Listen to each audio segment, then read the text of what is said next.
আসসালামু আলাইকুম। আমি স্বতন্ত্র প্রার্থী হিসাবে সামনে সংসদ নির্বাচন আছে আমাদের দেশের 12 তারিখ আসন্ন সংসদ নির্বাচনে স্বতন্ত্র প্রার্থী হিসাবে হিমেল বাসার হিমু আমি ভোটে দাঁড়াচ্ছি। তো আপনাদের কাছে সবার কাছে আমি দোয়া প্রার্থী। আর আমার দ্বারা কোনো ভুল ত্রুটি হয়ে থাকলে অবশ্যই ক্ষমাসূচক দৃষ্টিতে দেখবেন। আপনাদের সকালে একবার আর সন্ধ্যা একবার, দিনে 2 বার সালাম করা দরকার। আর অবশ্যই আপনারা 12 তারিখ নিজ নিজ কেন্দ্রে গিয়ে ভোট দিবেন। আর বিষয়টি হচ্ছে আমার একটা তার মানে প্রতীক রয়েছে, মার্কা রয়েছে। আর আমার প্রতীক হচ্ছে প্রতীকটা হচ্ছে দেখতে পাচ্ছেন এই যে তামিম মার্কা। না না মাস্ক প্রতীক।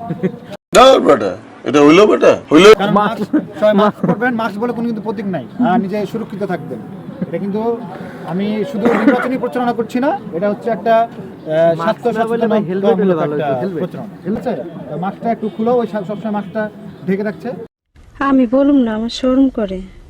কি আমি কি বলছি, প্রতি ভোট পাবো আমরা অবশ্যই। এই যে করোনায় কিন্তু আমাদের শিখিয়েছে কিভাবে তার মানে সুরক্ষিত হতে হয় এই মাস্কটা পরে।